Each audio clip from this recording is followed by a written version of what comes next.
नमस्कार प्यारे बच्चों। आज हम एक रोमांचक सफर पर निकलने वाले हैं, पौधों की दुनिया में। आपने अपने आसपास कितने अलग अलग तरह के पौधे देखे होंगे, है ना?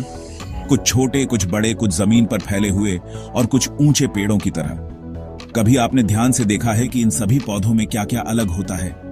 किसी के पत्ते हरे हैं तो किसी के लाल, किसी में बड़े बड़े फूल हैं तो किसी में छोटे छोटे या फूल ही नहीं हैं।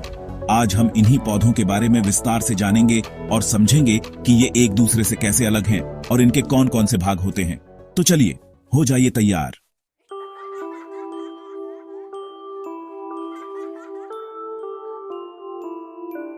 सबसे पहले अपने आसपास नजर घुमाइए। आपको कितने तरह के पौधे दिखते हैं? कुछ तो आपकी कमर तक ही ऊंचे होंगे, कुछ लगभग आपकी लंबाई के बराबर और कुछ तो आसमान छूते विशाल पेड़ होंगे। आइए एक छोटा सा क्रियाकलाप करते हैं। इस सारणी को ध्यान से देखिए। हम अपने आसपास के कुछ पौधों को इसमें वर्गीकृत करने की कोशिश करेंगे। जैसे टमाटर का पौधा, क्या वो आपसे लंबा है? नहीं, वो छोटा होता है।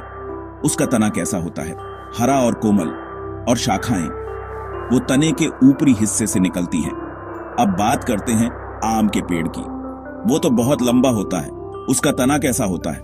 मोटा और कठोर। और शाखाएं, वो जमीन से काफी ऊपर तने के ऊपरी भाग से निकलती है। इसी तरह नींबू का पौधा थोड़ा लंबा होता है, उसका तना कठोर होता है और शाखाएं तने के आधार के पास से निकलती हैं। तो बच्चों, हमने ऊंचाई और तने की प्रकृति के आधार पर पौधों को अलग अलग समूहों में बांटा। अब हम जानेंगे इन समूहों के खास नाम।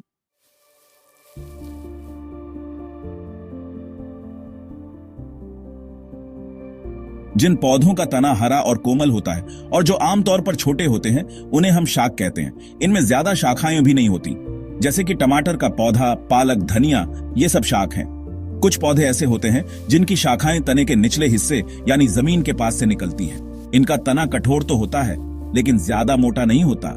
ऐसे पौधों को हम झाड़ी कहते हैं। जैसे कि गुलाब का पौधा, मेहंदी का पौधा, नींबू का पौधा, ये सब झाड़ियां हैं। और फिर आते हैं वो पौधे जो बहुत ऊंचे होते हैं, जिनके तने बहुत मजबूत और गहरे रंग के होते हैं। इनकी शाखाएं जमीन से काफी ऊपर तने के ऊपरी भाग से निकलती हैं। इन्हें हम वृक्ष या पेड़ कहते हैं। जैसे कि आम का पेड़, बरगद का पेड़, नीम का पेड़, ये सब वृक्ष हैं।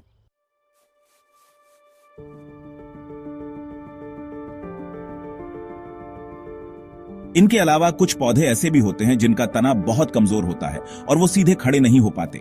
ये जमीन पर ही फैलते रहते हैं। इन्हें हम विसर्पी लता कहते हैं। जैसे कि खरबूजा, तरबूज, कद्दू।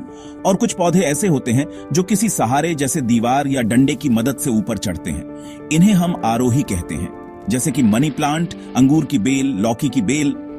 तो बच्चों, अब आप समझ गए होंगे कि हमारे आसपास कितने अलग अलग तरह के पौधे पाए जाते हैं। अब एक छोटा सा काम आपके लिए। अपने घर या स्कूल के आसपास पाए जाने वाले एक वृक्ष, एक झाड़ी और एक विसर्पी लता का नाम अपनी कॉपी में लिखिए।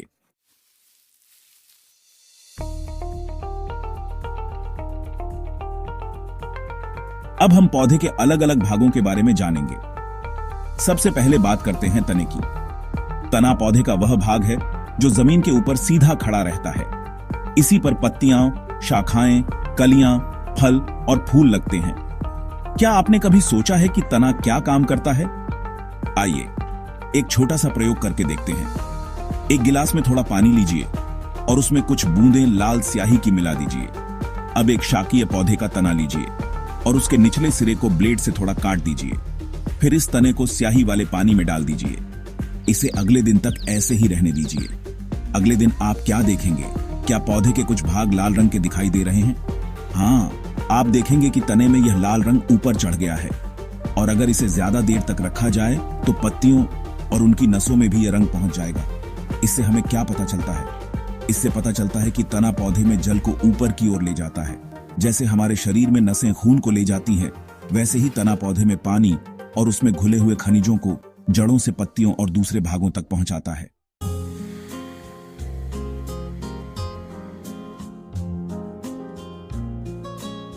अब बात करते हैं पौधे के एक और महत्वपूर्ण भाग की, पत्ती। आपने अलग अलग पौधों की पत्तियां देखी होंगी। क्या सभी एक जैसी दिखती है? नहीं, उनकी आकृति, आकार और रंग अलग अलग होते हैं। पत्ती तने से एक छोटे से डंठल से जुड़ी होती है जिसे पर्णवृंत कहते हैं।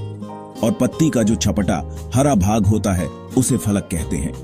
आइए अब पत्ती की छाप लेते हैं। क्या आपको लगता है कि पत्ती कोई छाप छोड़ सकती है? चलिए देखते हैं।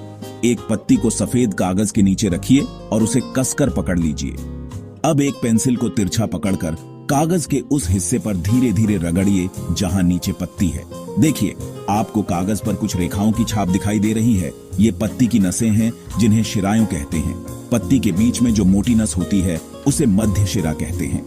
पत्तियों पर इन शिराओं द्वारा बने डिजाइन को शिरा विन्यास कहते हैं। कुछ पत्तियों में ये जाल की तरह फैली होती है जिसे जालिका रूपी शिरा विन्यास कहते हैं, और कुछ पत्तियों में ये शिराएं एक दूसरे के समानांतर होती हैं जिसे समांतर शिरा विन्यास कहते हैं, जैसे कि घास की पत्ती में।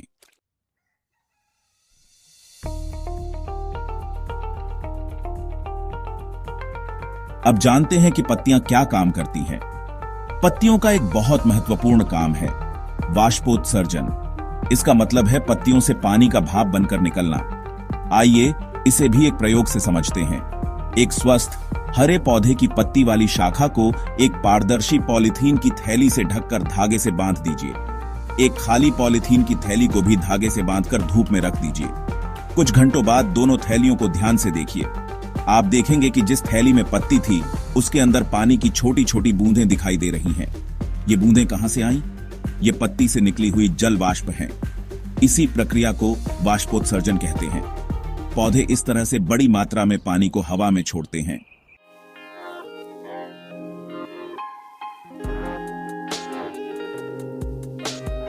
पत्तियों का एक और बहुत ही महत्वपूर्ण काम है प्रकाश संश्लेषण। इसी प्रक्रिया से पौधे अपना भोजन बनाते हैं। आइए इसे भी एक प्रयोग से समझते हैं। एक परखनली में एक पत्ती डालिए और उसमें इतना स्पिरिट डालिए कि पत्ती पूरी तरह डूब जाए। अब इस परखनली को आधे भरे बीकर में रखिए और बीकर को तब तक गर्म कीजिए जब तक पत्ती का हरा रंग निकल न जाए। अब पत्ती को सावधानी से बाहर निकालकर पानी से धो लीजिए और एक प्लेट में रखिए।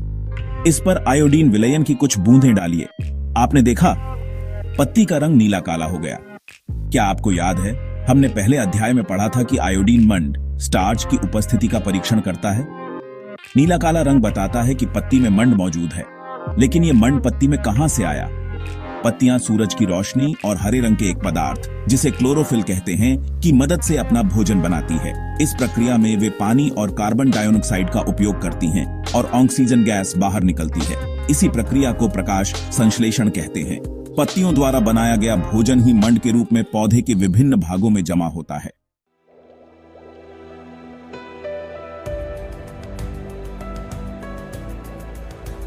तो प्यारे बच्चों, आज हमने पौधों के विभिन्न प्रकारों और उनके महत्वपूर्ण भागों तना और पत्ती के बारे में विस्तार से जाना। हमने यह भी समझा कि तना पानी पहुंचाने का काम करता है और पत्तियां वाष्पोत्सर्जन और प्रकाश संश्लेषण जैसी महत्वपूर्ण क्रियाएं करती हैं। अगले वीडियो में हम पौधे के अन्य भागों जैसे जड़, फूल और फल के बारे में जानेंगे। तब तक अपने आसपास के पौधों को ध्यान से देखिए और सोचिए कि उनके कौन कौन से भाग हैं और वे क्या काम करते होंगे। अगर आपको यह वीडियो पसंद आया तो इसे लाइक और शेयर जरूर करें और हमारे चैनल को सब्सक्राइब करना न भूलें ताकि आपको पौधों की दुनिया के बारे में और भी मजेदार जानकारी मिलती रहे। धन्यवाद।